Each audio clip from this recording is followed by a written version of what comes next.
الحمد لله نحمده ونستعينه ونستغفره ونعوذ بالله من شرور أنفسنا ومن سيئات أعمالنا من يهده الله فلا مضل له ومن يضلل فلا هادي له وأشهد أن لا إله إلا الله وحده لا شريك له وأشهد أن محمدًا عبده ورسوله الذي أرسله بالحق بشيرًا ونذيرًا بين يدي الساعة من يطع الله ورسوله فقد فاز واهتدى ومن يعص الله ورسوله فقد ضل وغوى أما بعد فإن خير الحديث كتاب الله وخير الهدي هدي محمد صلى الله عليه وآله وسلم وشر الأمور محدثاتها وكل محدثة بدعة وكل بدعة ضلالة وكل ضلالة في النار اللهم صل وسلم على نبينا محمد وبارك وسلم وصل عليه أعوذ بالله من الشيطان الرجيم من همزه ونفخه ونفثه وقال ربكم ادعوني أستجب لكم إن الذين يستكبرون عن عبادتي سيدخلون جهنم داخرين۔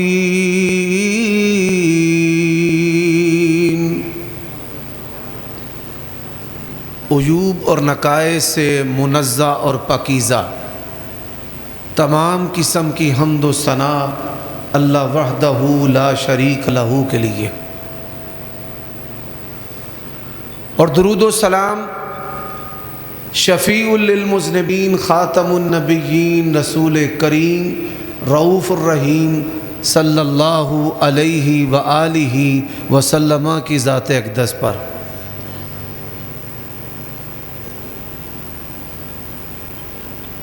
قرآن مجید کی جو آیت کریمہ میں نے آپ کے سامنے تلاوت کی ہے، اس کا آسان ترجمہ یہ ہے،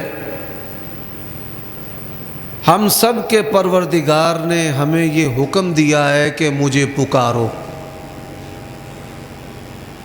مجھ سے مانگو، میں تمہاری تمام ضروریات کو پورا کرنے والا ہوں۔ اور جو لوگ اللہ تبارک و تعالیٰ سے مانگنے میں تکبر کرتے ہیں،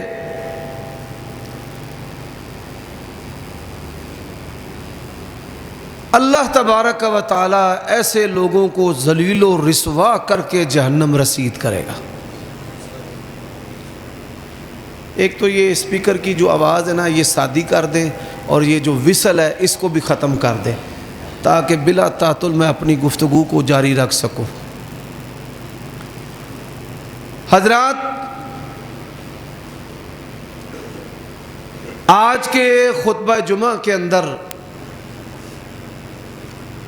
میں آپ صلی اللہ علیہ وآلہ وسلم کی سیرت کا وہ پہلو آپ کے سامنے رکھنا چاہتا ہوں جس سے ہمارے علماء صف اول کے نمازی، خواص اور عوام کی اکثریت جو ہے وہ غافل ہو چکی ہے۔ کبھی وقت تھا کہ اہل حدیث گھرانوں کا شعار تھا. قرآن مجید سے محبت. ہماری بچیوں کو سورت واقعہ یاد ہوتی تھی. پیر و جوان سورت بقرہ کا آخری رکوع، سورت یاسین، سورت حشر کی آخری آیات، اور پھر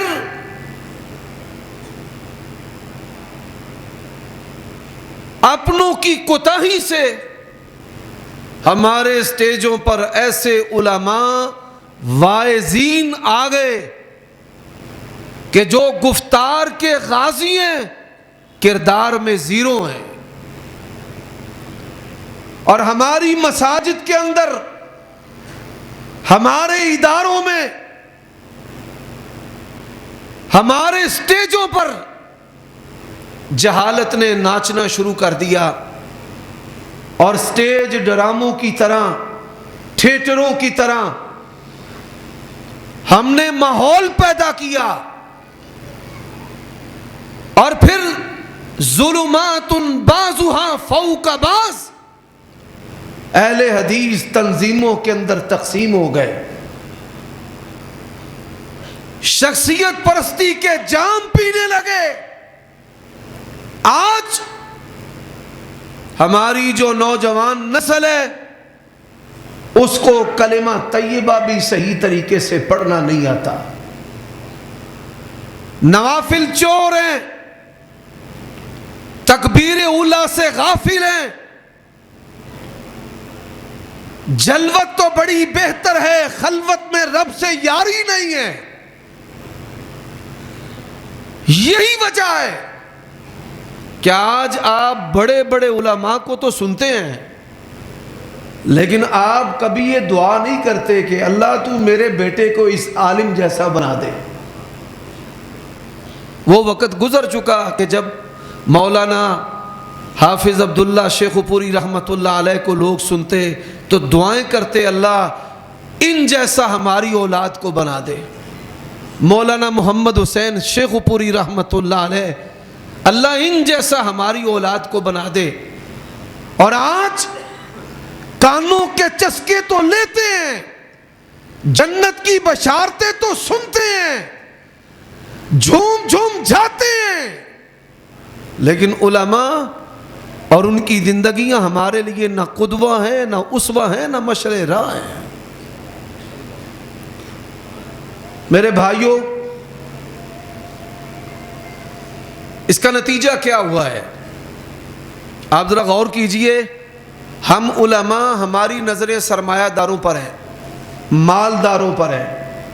ہماری دوڑ دنیا اکٹھی کرنے میں، ہماری نظریں آپ کے سٹیٹس، لباس اور جوتے، اور آپ کو جو رب نے دنیا کی رنگین چیزیں دی ہیں ان پر ہیں. ہماری اولادیں بے دین ہو رہی ہیں، علماء کی اولادیں تاجر بن رہی ہیں، دکاندار بن رہی ہیں، دنیا اکٹھی کرنے والی بن رہی ہیں. اور آپ جو ہیں، آپ کی نظریں علماء پر ہیں. آپ کے بچے آج حافظ بن رہے ہیں. آج آپ کے بچے، ہماری اولادیں، ہم اور ہماری اولادیں آپ کو دیکھ کر دنیا داری کی طرف جا رہے ہیں. اور آپ کی اولادیں بعض علماء سے متاثر ہو کر حافظ بن رہے ہیں، عالم بن رہے ہیں. میرے بھائیوں، دوستو، وہ نبی علیہ الصلوۃ والسلام کی سیرت کا کون سا پہلو ہے جو آج ہم علماء نے اپنی زندگیوں سے نکال دیا؟ علماء نے. عام لوگوں تو دین کا پتہ نہیں ہوتا، عام بندے تو نہیں جانتے کہ دین کیا ہے. وہ تو عالم دین کو دیکھتے ہیں اور پھر اس کے پیچھے پیچھے چلتے ہوئے اللہ اور اس کے رسول کے رستے پر چلنا چاہتے ہیں.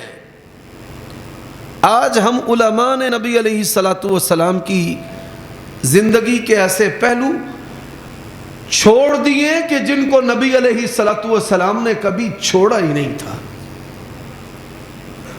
میں نے گزشتہ سالوں میں حافظ عبداللہ شیخ پوری رحمۃ اللہ علیہ کی مسجد میں ایک خطبہ جو ہے وہ دیا، اور اس میں نے نشاندہی کی تھی کہ ہم نے کچھ ایسی چیزوں کو چھوڑا ہے جن کو نبی علیہ السلام نے کبھی نہیں چھوڑا تھا، اور وہاں میں نے ایسی چیزیں بتائی تھی کہ جن سے اللہ کے نبی پناہ طلب کیا کرتے تھے، اللہ تعالیٰ سے پناہ مانگتے تھے کہ یا اللہ میں پناہ طلب کرتا ہوں ذلت سے، قلت سے، فقر و فاقہ سے، ہم اور حزن سے، زوال نعمت سے، کفر سے۔ میں نے نبی علیہ السلام کی چند دعاؤں کا وہاں پر تذکرہ کیا تھا، اور یہ رغبت دی تھی کہ آپ ان کو یاد کریں اور نبی علیہ السلام کی ان سنتوں کو اپنی زندگی کا حصہ بنائیں۔ جب انسان نبی علیہ السلام کے طریقوں کو، آپ کی سنتوں کو چھوڑ دے گا، اس کو فتنے پکڑ لیں گے۔ حضرات، اب جو آیت کریمہ میں نے پڑھی ہے کہ اللہ نے کہا مجھ سے مانگو، اللہ تبارک و تعالیٰ نے ہمیں اپنی بندگی کے لیے پیدا کیا ہے، اور اللہ تبارک و تعالیٰ کی بندگی کی 3 قسمیں ہیں۔ کتنی قسمیں ہیں؟ ہر بندہ اس کا اظہار کرتا ہے، التحیات للہ والصلوات والطیبات۔ یہ التحیات اللہ کے سامنے اظہار ہے، یا اللہ زبان سے عبادت، بدن سے عبادت، مال سے عبادت تیرے لیے ہے۔ اچھا میرے بھائیوں، وہ کون سی عبادت ہے کہ جو انسان ہر حالت میں کر سکتا ہے؟ غسل میں ہو پھر بھی، جنبی ہو پھر بھی، وضو میں ہو پھر بھی، وضو کے بغیر ہو پھر بھی، زوال کا وقت ہو پھر بھی، طلوع اور غروب کا وقت ہو پھر بھی، میدان جنگ ہو پھر بھی، امن ہو پھر بھی، بیوی کے ساتھ بستر پر ہو پھر بھی، اور قبر پر کھڑا ہے تو پھر بھی۔ وہ کون سی ایسی عبادت ہے جو ہر حال میں انسان کر سکتا ہے؟ ایک لمحہ کے لیے آپ سوچیں کہ کیا آپ کی توجہ ایسی عبادت کی طرف ہے؟ وہ عبادت ہے ذکر۔ وہ عبادت کیا ہے؟ ذکر۔ اور ذکر جو ہے یہ اللہ تبارک و تعالیٰ کو یاد رکھنے کا اور اسے مانگنے کا ایک بنیادی ذریعہ ہے۔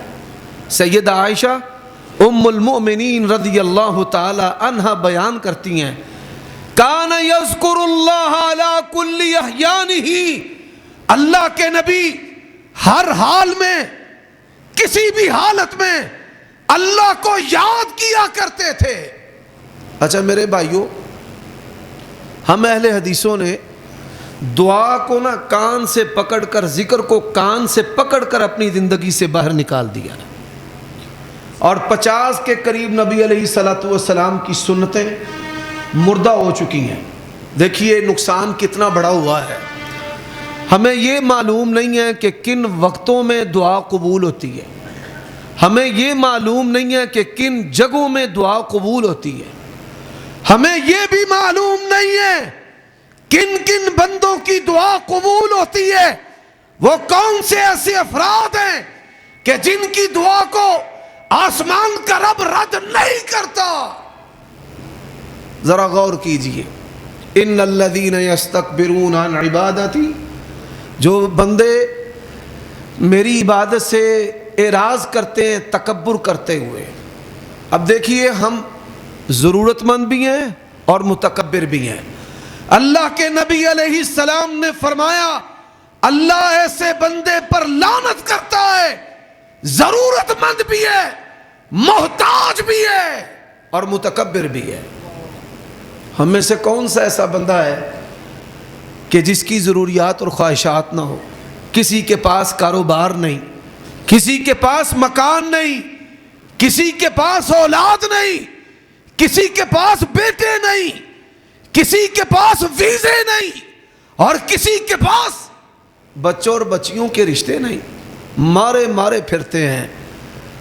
اور پھر آپ دیکھیے، روزانہ ہمارے پاس ایسے اوقات ہیں کہ نبی علیہ الصلوۃ والسلام نے فرمایا کہ اللہ تبارک و تعالی جن میں دعا کو رد نہیں کرتا، آپ صلی اللہ علیہ وآلہ وسلم نے فرمایا ہے کہ سحری کے وقت اللہ تبارک و تعالی جو ہے وہ بندے کی دعا کو رد نہیں کرتا، بلکہ وہ آسمان دنیا پر آ کر کہتا ہے حل من سائل، ہے کوئی مانگنے والا؟ اور اہل حدیث اور اہل سنت سوئے ہوئے ہیں۔ پھر اللہ کے نبی نے فرمایا اذان اور اقامت کے درمیان قبولیت کا وقت ہے 5 وقت، چھٹا سحری کا وقت، 6 موقع روزانہ ہم ان سے اعراض کرتے ہیں، ان کو استعمال نہیں کرتے۔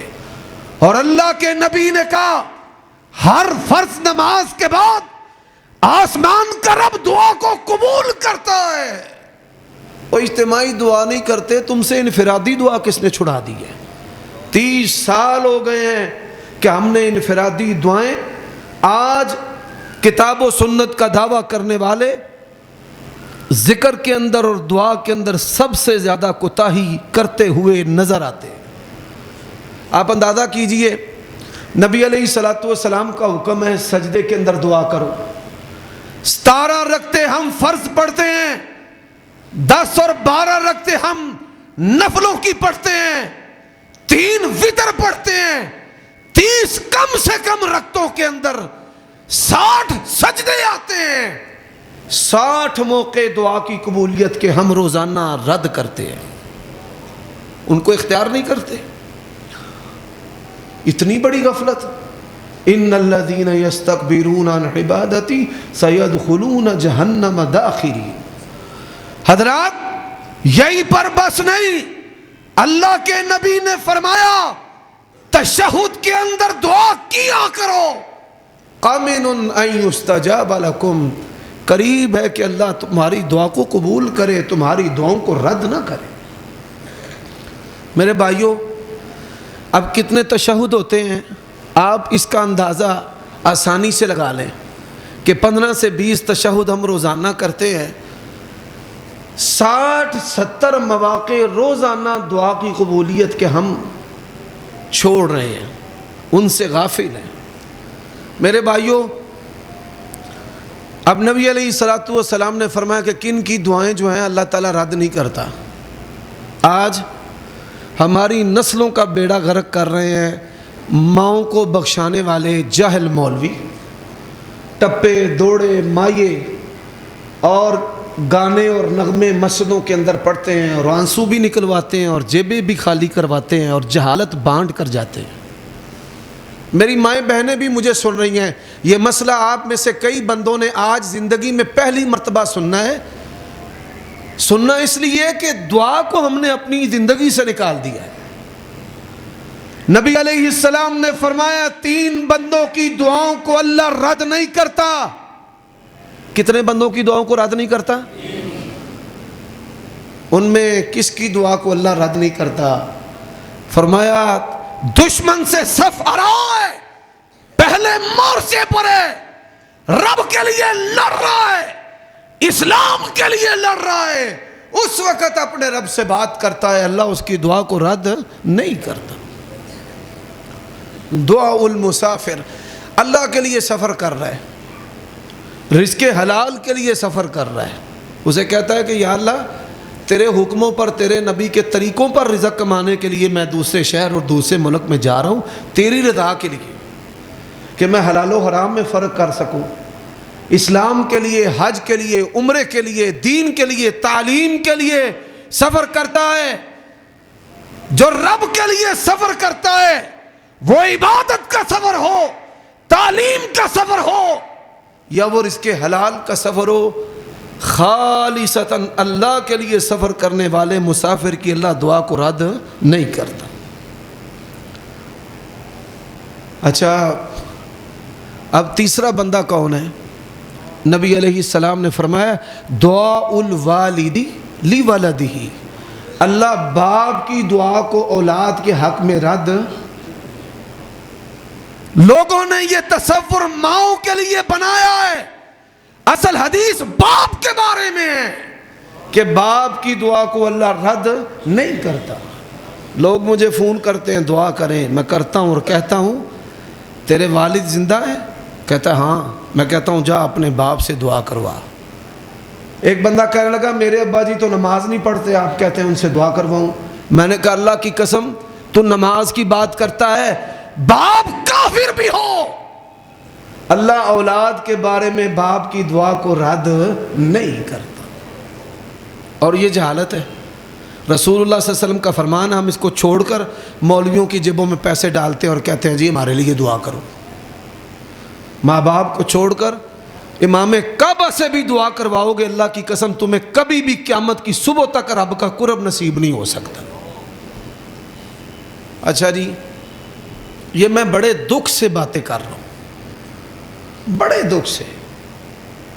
آج اہل حدیث کچرا بن چکا ہے۔ پہلے اہل حدیث تھے لوگ، ہماری دیانتداری سے، ہماری شخصیت سے، پورے گاؤں کے اندر ایک گھر بھی اہل حدیث ہوتا تھا نا، دکان اہل حدیث کی ہوتی تھی، اندر خالص سودا لینے تھے بھابیاں دی ہٹی تو۔ میرے بھائیوں دوستو، آج وہ معیار ہم نے اپنی زندگی سے نکال دیا ہے، اور دوسری قوموں کی طرح اور مسالک کی طرح کوئی معیار اور کوئی فرق آج نظر نہیں آ رہا۔ ہمارے کبار علماء یہ بات کہتے کہتے دنیا سے چلے گئے ہیں کہ ہم نے تمہیں غیر اللہ سے مانگنا چھڑوایا ہے، ہم نے تمہیں غیر اللہ سے مانگنا چھڑوایا ہے کہ تم نے اللہ سے بھی مانگنا چھوڑ دیا، اللہ سے بھی نہیں مانگتے۔ اچھا بھائی، اب میری گفتگو کا جو اگلا حصہ ہے وہ کیا ہے؟ اللہ تبارک و تعالیٰ نے ہمیں اپنی بندگی کے لیے پیدا کیا ہے، اور بندگی کی ایسی قسم کے جو ہر حال میں ہم بجا لا سکتے ہیں، وہ بندگی کر سکتے ہیں، وہ ذکر اور دعا ہے۔ اور اللہ نے کیا کہا ہے؟ یا ایھا الذین آمنوا اذکروا اللہ ذکرا کثیرا وسبحوہ بکرۃ واصیلا۔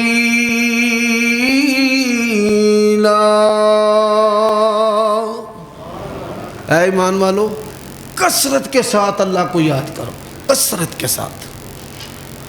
فرمایا والذاکرین اللہ کثیرا والذاکرات اعد اللہ لہم مغفرۃ واجرا عظیما۔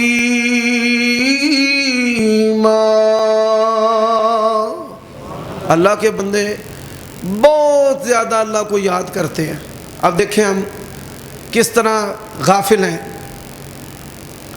آج جمعے کا دن ہے، نبی علیہ الصلوۃ والسلام نے فرمایا کہ جمعے کے دن کثرت کے ساتھ مجھ پر درود پڑھو۔ میں نے کسی کا ہاتھ نہیں کھڑا کروانا، بس آپ کے دل کو کھٹکھٹانا ہے کہ آج آپ میں سے کون سا خوش نصیب ہے کہ جس نے جمعہ کی ادائیگی سے پہلے پہلے اللہ کے نبی پر درود پڑھا ہے۔ حضرات، اہل حدیث کے سردار امام ابن قیم رحمت اللہ علیہ، انہوں نے درود پر کتاب لکھی ہے۔ آج تک کوئی مائی کا لال، کوئی بریلوی، کوئی جھوٹا عاشق رسول حافظ ابن قیم رحمہ اللہ جیسی کتاب نہیں لکھ سکا۔ آپ یہ سن کر حیران ہوں گے، جو بندہ ایک دفعہ درود پڑھتا ہے نا، اللہ تعالیٰ اس کو ایک مرتبہ درود پڑھنے پر دنیا و آخرت کے 40 فائدے عطا کرتا ہے۔ کتنے فائدے؟ تو اہل حدیث وہ بندہ ہے کہ جو سب سے زیادہ نبی علیہ الصلوۃ والسلام پر درود پڑھے۔ اور صحابہ کرام اور سلف صالحین میں سے بعض ایسے لوگ بھی گزرے ہیں جو 10,000 ہزار مرتبہ یومیہ رسول کریم صلی اللہ علیہ وسلم پر درود پڑھا کرتے تھے۔ 10,000 ہزار مرتبہ۔ نسائی شریف کے اندر حدیث ہے کہ آپ درود پڑھیں کیسا؟ اللہم صلی علی محمد وعلی آل محمد، اتنا۔ اب ہم اس سے بھی غافل ہیں۔ اچھا جی، اب سوال ہے کہ نبی علیہ الصلوۃ والسلام بھی اللہ تعالیٰ سے مانگتے تھے یا نہیں مانگتے تھے؟ بولو بھائی۔ اچھا، نبی علیہ السلام، آپ کے دل دماغ میں کبھی سوچ آئی ہو کہ جو اللہ کے نبی اللہ سے مانگتے تھے میں وہ کیوں نہیں مانگتا؟ میں اکثر اہل حدیثوں سے پوچھتا ہوں، اور جو مذہبی، جو علماء سے محبت کرتے ہیں، میں ان کو کہتا ہوں میں 1000 روپے آپ کو انعام دوں گا، کوئی ایسے سوال والی دعا جو اللہ کے نبی نے اللہ سے کی ہے نا، مانگا ہے، وہ مجھے سنا۔ اب بخاری مسلم کی حدیثیں ہیں، نبی علیہ الصلوۃ والسلام کی ایسی دعائیں جو آپ نے ساری زندگی نہیں چھوڑی۔ صحابہ کرام کہتے ہیں لم یکن یدا رسول اللہ صلی اللہ علیہ وسلم، یہ دعا ایسی ہے اللہ کے نبی نے ساری زندگی نہیں چھوڑی۔ آپ میں سے کوئی بندہ کہ جس کو پتا ہو کہ یہ دعا اللہ کے نبی نے ساری زندگی نہیں چھوڑی، کسی کو پتا ہو؟ اگر قیامت کے دن یہ سوال ہو گیا کہ بریلویوں اور دیوبندیوں پر لگنے والی حدیثیں جو ہیں وہ تو تمہیں یاد تھیں، لیکن جو تمہارے نفس کے خلاف لگتی تھی وہ تمہیں یاد کیوں نہیں تھی؟ اس کا جواب اللہ کے ہاں کیا دو گے؟ اور آپ کو یہ پتا ہے گن کے ساتھ اور توپ کے ساتھ اور میزائل کے ساتھ دشمن مارنا بڑی آسان بات ہے۔ ٹیکنالوجی کا دور ہے، لوگوں نے ایٹم بم بنائے ہوئے ہیں ڈرانے کے لیے، لیکن سب سے مشکل کام کیا ہے؟ نبی علیہ الصلوۃ والسلام نے فرمایا المجاہد من جاہد نفسہ فی طاعت اللہ، اصل مجاہد وہ ہے کہ جو اپنے نفس کے خلاف جہاد کرتا ہے۔ کس کے خلاف جہاد کرتا ہے؟ نفس کے خلاف۔ جڑیاں اپنیاں پیڑیاں آتا نے انہوں نے کنے سیدھا کرنا ہے۔ اور مجاہد بندہ، نر بندہ، رجال لا تلہیہم تجارت ولا بیع عن ذکر اللہ، اللہ نے کہا مرد ہی وہ ہے، دنیا کی کوئی چیز ان کو رب کی یاد سے غافل نہیں کر سکتی۔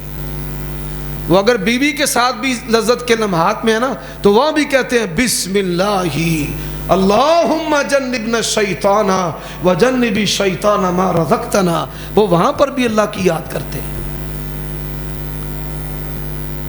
اچھا، اللہ نے یہاں پہ یہ ایمان والے نہیں کہا رجال، بندے، مرد، حضیر میں نارا میں مردہ بچہ ماں، تو اللہ نے بھی کہا ہے مرد وہ ہے کہ جس کو کوئی چیز دنیا کی مال، تجارت، بے، کاروبار، پیسہ، بینک بیلنس، آمدنی، دنیا کی کوئی چیز رب کی یاد سے غافل نہیں کر سکتی۔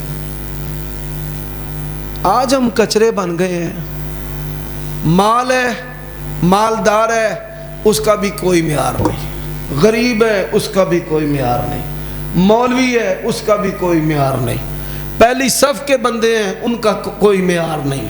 حضرات، مالدار چاہیے عثمان بن عفان کی طرح، غریب چاہیے حضرت ابو ہریرہ کی طرح، اور عالم چاہیے عبداللہ بن سلام اور عبداللہ بن مسعود کی طرح، اور بچے چاہیے کن کی طرح؟ عبداللہ بن زبیر کی طرح۔ ہم نے تو سب کچھ ہی اپنے گھروں سے، معاشرے سے نکال دیا ہے۔ اچھا جی، نبی علیہ الصلوۃ والسلام کی وہ کون سی مانگ ہے، سوال ہے کہ جو نبی علیہ الصلوۃ والسلام نے ساری زندگی نہیں چھوڑا؟ آج کے خطبہ جمعہ کے ذریعہ میں جو پڑھے لکھے لوگ ہیں، جو موبائل استعمال کرتے ہیں، گوگل استعمال کرتے ہیں، یوٹیوب استعمال کرتے ہیں، انٹرنیٹ استعمال کرتے ہیں، ان سے کہتا ہوں کہ وہ انٹرنیٹ پر لکھیں اللہم انی اسألک، اے اللہ تیرا نبی محمد صلی اللہ علیہ وسلم تجھ سے سوال کرتا ہے، اور پھر جتنی نیچے حدیثیں آتی ہیں ان کو یاد کریں، اپنے بچوں کو یاد کروائیں۔ میں ان میں سے چند دعائیں آپ کے سامنے رکھنا چاہتا ہوں۔ دیکھیے، ہماری جو زندگی ہے، میں پہلے اس کے فتنے آپ کے سامنے رکھنا چاہتا ہوں۔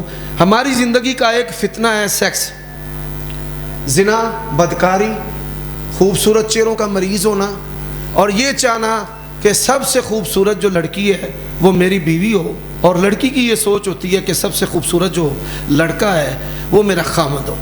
یہ ہمارے معاشرے کا ایک بہت بڑا فتنہ ہے۔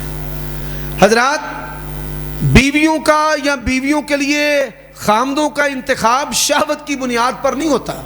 والدین جب رشتہ دیکھنے جاتے ہیں ان میں سے کسی کے دماغ میں شہوت نہیں ہوتی.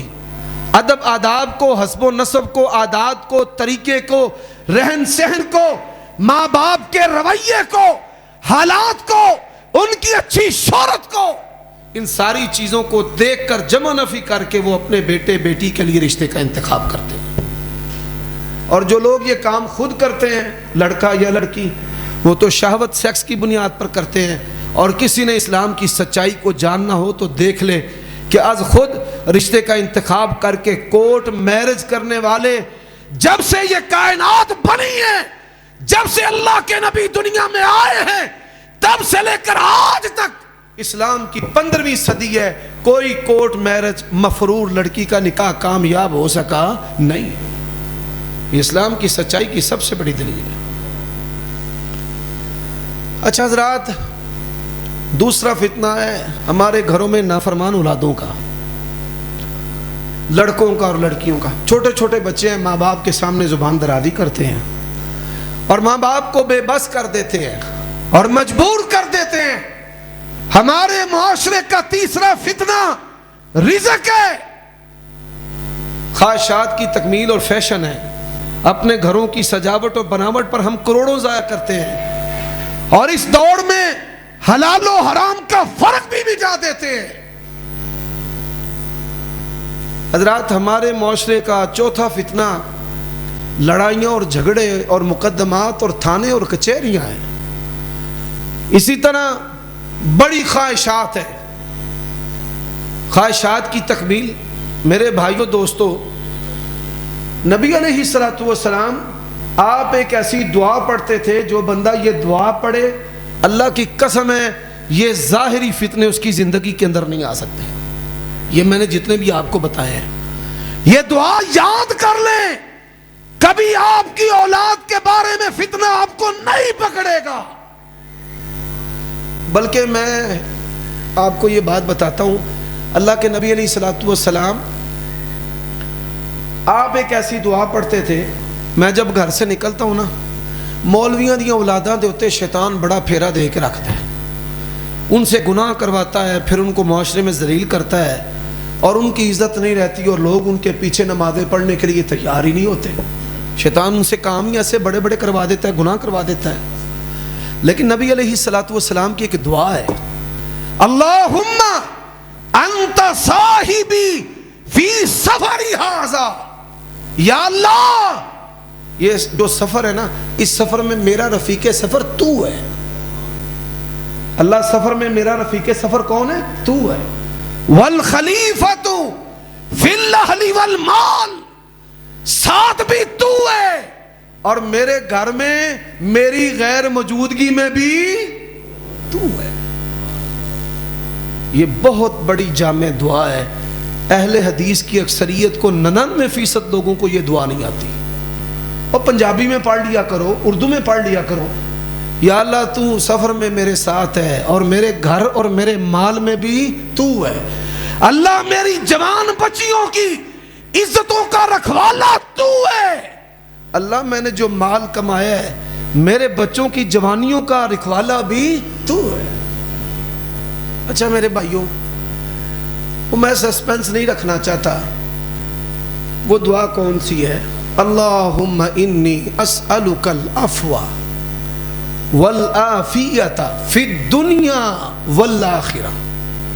میرے ساتھ پڑھیں، اللہم انی اسألک العفو والعافیہ فی الدنیا والآخرہ.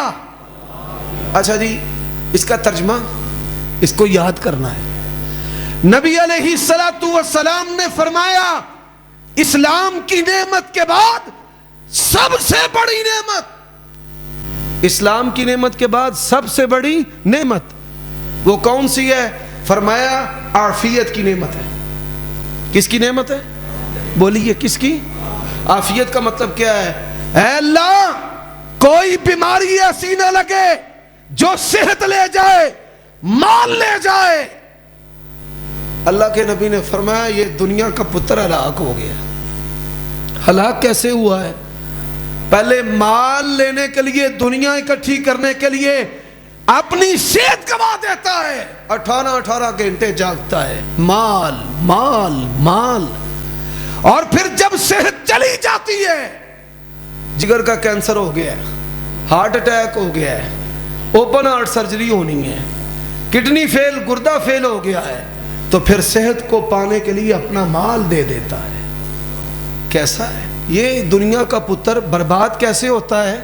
مال لینے کے لیے صحت دے دیتا ہے، اور پھر صحت لینے کے لیے کیا دے دیتا ہے؟ مال۔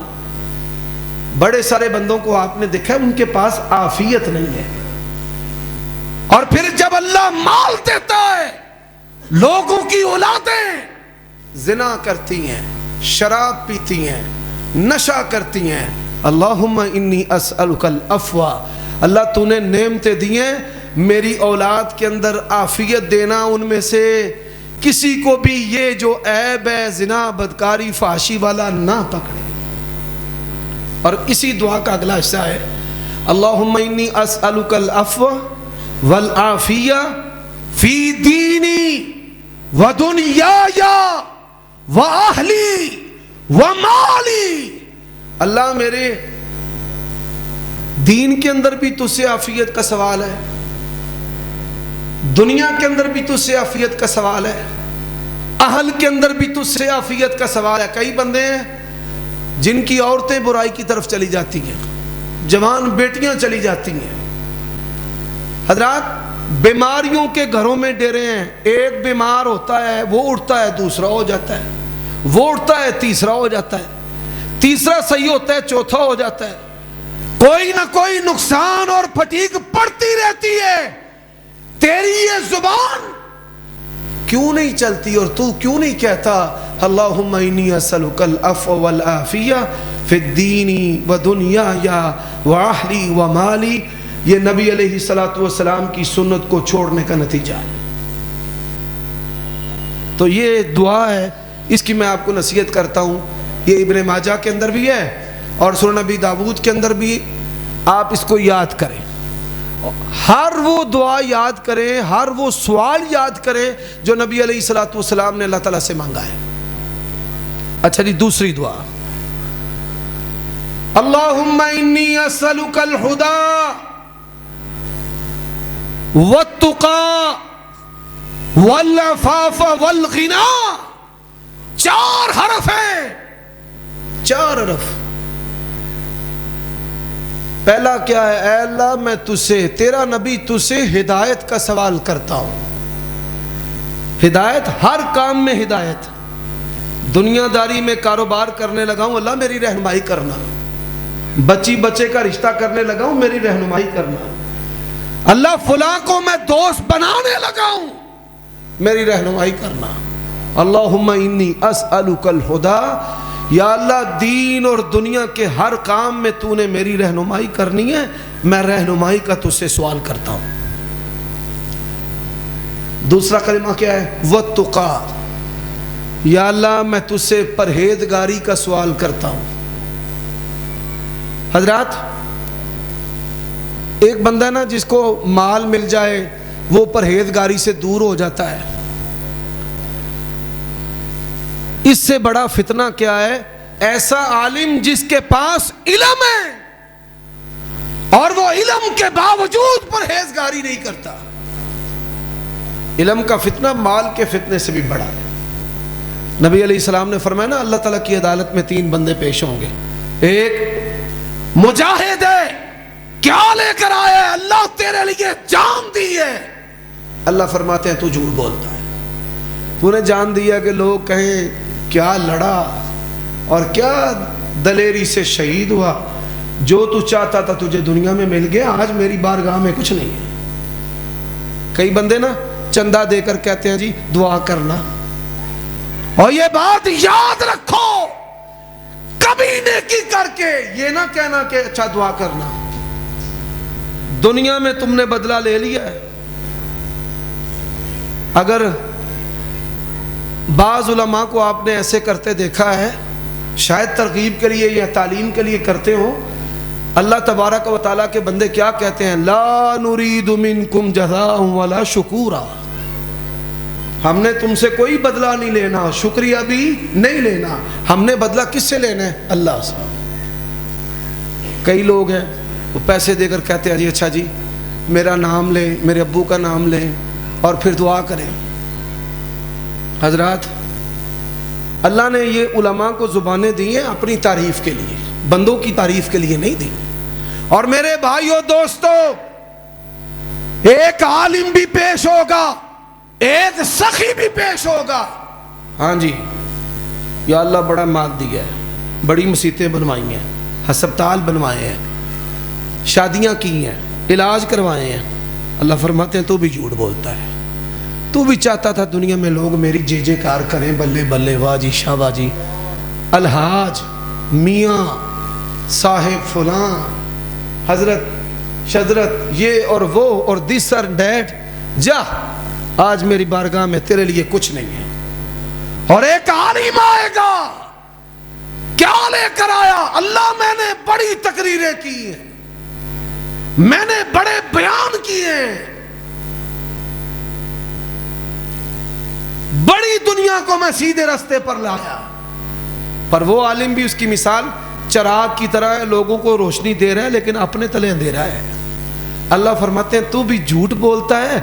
تو چاہتا تھا دنیا میں لوگ میرے نعرے مارے، کہیں جی بلے بلے جی کڈا عالم ہے. آج تیرے لیے بھی میری بارگاہ میں کچھ نہیں ہے. تو اللہ سے ہدایت کا سوال کرنا، جب بھی کوئی کام کرے سب سے پہلے اللہ کو کہا کریں یا اللہ تو رہنمائی کرنا. اللہم انی اسألک الہدی، یہ اللہ کے نبی کی دعائیں ہیں. والتقی، پرہیزگاری. اللہ کے نبی نے فرمایا کسی پر رشک جائز نہیں ہے، رزق کی تقسیم رب کی ہے، جس کو چاہے زیادہ دے، جس کو چاہے تھوڑا دے. اللہ تعالیٰ رزق تقسیم کرتا ہے، لیکن فرمایا دو بندوں پر رشک کرنا جائز ہے. رجل آتاہ اللہ المال، ایک بندے کو رب نے مال دیا، وہ اللہ کی راہ میں مال خرچ کر رہا ہے، چھپا چھپا کے خرچ کر رہا ہے. اور ایک بندہ فرمایا اللہ نے اس کو علم دیا ہے اور اس علم کے ساتھ وہ عمل کر رہا ہے. تو بندہ کہہ سکتا ہے کہ یا اللہ جس طرح تو نے اس کو مال دیا ہے مجھے بھی دے، میں بھی تیری راہ میں خرچ کروں. اور اللہ جس طرح تو نے اس کو شریعت کا علم دیا ہے مجھے اور میری اولاد کو بھی دے کہ ہم اس علم کے ساتھ تیرے قریب ہو جائیں. اچھا میرے بھائیوں، اس دعا کا تیسرا جو لفظ ہے نا والعفاف، یا اللہ میں تجھ سے نا پاک دامنی کا سوال کرتا ہوں. کس کا؟ میں یہاں پہ نا مولویوں کے لیے ایک بات کرنے لگا ہوں اپنے آپ کو شامل کر کے. تمہیں پتہ ہے ہوراں مولویاں دے پیچھے لوکی چڑھ جاندے نے تے میرے پیچھے لوگ تے نہیں چڑھ دے پر مولوی چڑھ جاندے. مسئلہ ہے ہم سمجھتے ہیں کہ شاید ہم کوئی ایسی مخلوق ہیں کہ ہمارے اوپر تنقید نہیں ہو سکتی، اصلاح نہیں ہماری ہو سکتی. میرے بھائیوں دوستو، ہم مولوی لوگ اپنی بیٹیاں بطور دوسری بیوی کے دینے کو کبھی تیار نہیں.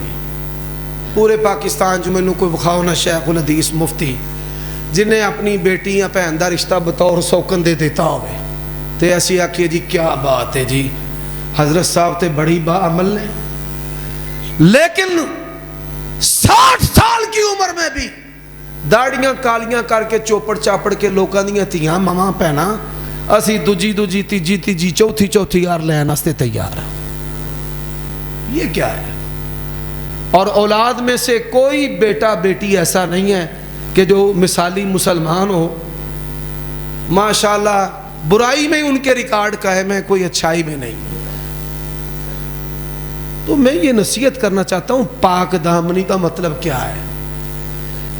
کیا آپ مذہب اور دین کی آڑ میں بیٹیوں کے ساتھ، لوگوں کی عورتوں اور عزتوں کے ساتھ کھلواڑ کریں؟ نہیں. یہ فتنے کا دور ہے. ایک بیوی کے حق، حقوق اور اولاد کی ضروریات آپ بطریق آسن پوری کر لیں تو یہ اللہ کی بڑی نعمت ہے. اسلام میں تعدد زواج کا تعلق ضرورت کی بنیاد پر ہے، خواہشات کی بنیاد پر نہیں. صحابہ کرام اور محدثین کی اکثریت کی ایک ایک ہی شادی تھی. جو نبی علیہ الصلوۃ والسلام نے شادیاں کی ہیں ان کے اندر حکمت ہے. آپ اس حکمت اور سنت کو چھوڑ کر، نبی علیہ السلام کے اسوے کو چھوڑ کر، مقاصد کو چھوڑ کر آپ جو ہیں وہ اگر کسی سنت کو پورا کرنے کی کوشش کریں گے تو آپ اس کو فتنہ بنا دیں گے اپنے لیے اور معاشرے کے لیے. تو پاک دامنی، نہ خفیہ دوستیاں کرنی ہیں، نہ مردوں لڑکوں کی طرف میلان ہے، نہ عورتوں کے ساتھ راہ و رسم ہے، اور نہ ہی کسی کی خوبصورتی اور بدن کو دیکھنے کا رسیا ہونا ہے. یہی وجہ ہے کہ اللہ نے یہ نہیں کہا کہ زنا نہیں کرنا، فرمایا وَلَا تَقْرَبُوا الزِّنَا، زنا کے قریب بھی نہیں جانا، قریب بھی نہیں جانا. وَالْغِنَا، اس دعا کا چوتھا جملہ ہے بے پرواہی. یا اللہ مجھے مخلوق سے بے پرواہ کرنا. حضرات صحابہ کرام کی تربیت اللہ کے نبی نے کی ہے. وَإِذَا سَأَلْتَ فَاسْأَلِ اللَّهَ، جب بھی کوئی چیز مانگنی ہے کس سے مانگنی ہے؟ اور ہمارے ذہن کے اندر اسباب ہوتے ہیں، میں نے فلاں سے مانگنی ہے، فلاں سے مانگنی ہے، فلاں سے مانگنی ہے. اچھا جی، آج کے خطبے کی آخری بات، میں اتنی باتیں نہیں کرنا چاہتا کہ آپ کو بھول جائیں. اللہ تعالیٰ نے ہمیں لذتیں عطا کی ہیں. اللہ نے ایک لذت ہے، لذت کی پھر مختلف قسمیں بھی ہیں. ایک لذت ہے لباس کی، جوتے کی، سیر و سیاحت کی. ایک لذت ہے کھانے کی. ایک لذت ہے رشتوں کی. وہ نہ ساری زندگی ماں باپ کے لاڈوں میں گزاری. بیرون ملک میں نے سفر کیا، میرے ساتھ میرے دوست بھی تھے. اچھا، وہ پہلی دفعہ پتہ چلا کہ ماں باپ کی محبت کیا ہوتی ہے. روز میں نے چپکے نا، شادی ہو چکی تھی، اپنے ماں باپ کی محبت میں نہ آنسو بہانا. والدہ مجھے ایئرپورٹ پر لینے آئی، یقین جانے میں ایسے روؤں جیسے کوئی بچہ روتا ہے. یعنی یہ رشتوں کی بھی ایک لذت ہے. وہ ماں باپ ہوں، پھر بیوی، اس کے ساتھ تعلق کی بھی ایک لذت ہے. پھر اولاد ہے، انسان دیکھتا ہے، اولاد پھدکتی ہے، باپ کو دیکھ کے خوش ہوتی ہے، اس کی تھکاوٹیں اتر جاتی ہیں. حضرات کیا وجہ ہے کہ دنیا کی ساری لذتیں ہمارے پاس ہیں لیکن اللہ کی محبت کی لذت نہیں ہے؟ نبی علیہ السلام کیا مانگتے تھے؟ اللہم انی اسألک حبک، اے اللہ میں تیرا نبی تجھ سے تیری محبت مانگتا ہوں. سبحان اللہ. اللہم انی اسألک حبک وحب من یحبک، یا اللہ اپنی بھی محبت ہے اور اپنے ان بندوں کی محبت دے کہ جن بندوں نے تیرے ساتھ محبت کی ہے. رسول اللہ نے کس سے محبت کی ہے؟ وَحُبَّ عَمَلٍ يُقَرِّبُنِي إِلَىٰ حُبَّكَ، یا اللہ مجھے ایسے عمل کی محبت دے کہ جو مجھے تیری محبت کے قریب کر دے. اور وہ محبت کیا ہے؟ وہ تہجد کی لذت کی محبت ہے. تَتَجَافَى جُنُوبُهُمْ عَنِ الْمَضَاجِعِ يَدْعُونَ رَبَّهُمْ خَوْفًا وَطَمَعًا. اور اللہ تجھ سے میں تیری محبت کا سوال کرتا ہوں جو میری نفس کی محبت پر بھی غالب، اہل کی محبت پر بھی غالب. اور ٹھنڈا پانی یعنی جو دنیا کی نعمتیں اللہ اس سے بھی بڑھ کر ہو ہر چیز. پھر یہ دعائیں، یا اللہ مجھے اپنی محبت کی لذت عطا فرما. یا اللہ میں دیکھنا چاہتا ہوں تو بڑا پیارا ہے.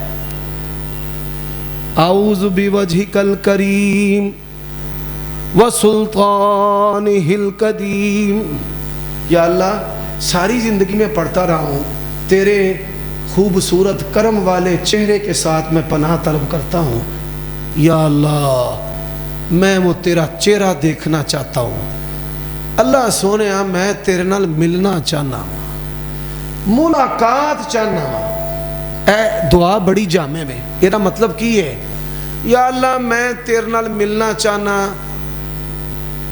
جے اللہ نال ملنا چاہتا ہے تے اللہ دے مہمان نو آخرت دے وچ رب نے اللہ دے نال ملن والے نو کوئی تکلیف آن دینی؟ تو انہوں کو ملنا چاہتا ہے، اندھا جی رستے دا نہیں پتا، تسی آندے تو آ جا بتی چونک تک، اگو بندہ آپ ہی لین آ جائے۔ اور اللہ کے نبی نے کہا ہے جو رب سے ملنا چاہتا ہے اللہ بھی اس سے ملنا چاہتا ہے۔ کدی تسا اللہ نو آکھیا ہوئے یا اللہ میں تیرے نال ملنا چاہنا ہوں؟ کبھی کسی اہل حدیث نے کہا ہو؟ ہمارے نبی نے کہا ہے۔ اللہ کے نبی نے فرمایا جو بندہ اللہ سے ملنا چاہتا ہے نا، اللہ بھی اس سے ملنا چاہتا ہے۔ اللہ اندھا میں بھی تیرے نال ملنا ہے۔ اور فرمایا جو اللہ سے ملنا ناپسند کرتا ہے، اللہ اندھا نے جا جنہوں اسی پنجابی چاہتے نا خسمہ نو کھا، میں بھی تیرے نال ملنا کوئی نہیں۔ تو آج کے خطبہ جمعہ کا خلاصہ، آپ ایسی دعائیں جو اللہ کے نبی نے مانگی، کس نے مانگی ہیں؟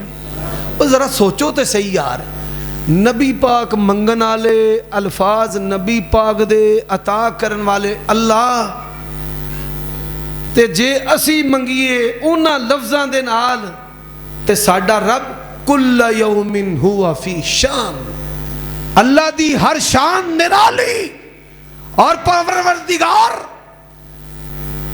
مانگنے والوں پہ خوش ہوتا ہے۔ وہ کہتا ہے مانگو میں خوش، اور نہ مانگو گے تو میں ایک بندے نے پوچھا یار ہاتھ چوک کے دعا منگیا تینوں کنی کو دیر ہو گئی، یہ صحیح گل کری؟ آندھا جی گل سچی ہے، ایس سال تے میں نہیں کی تھی، یہ 2023 ہے، جون کا مہینہ ہے، آپ میں کئی بندے بیٹھے ہیں ماشاءاللہ خاندانی اہل حدیث کٹر وابی، وہ کی ہو گیا تو انہوں ہے 6 ماہ گزر چکے ہیں، تو آپ نے ابھی تک اللہ کے سامنے ہاتھ کیوں نہیں اٹھائے؟ یہ ہے ان الذین یستکبرون عن عبادتی، ضرورت مند بھی ہیں اور تکبر بھی۔ اللہ سے دعا ہے اللہ تعالیٰ مجھے اور آپ کو عمل کی توفیق عطا فرمائے۔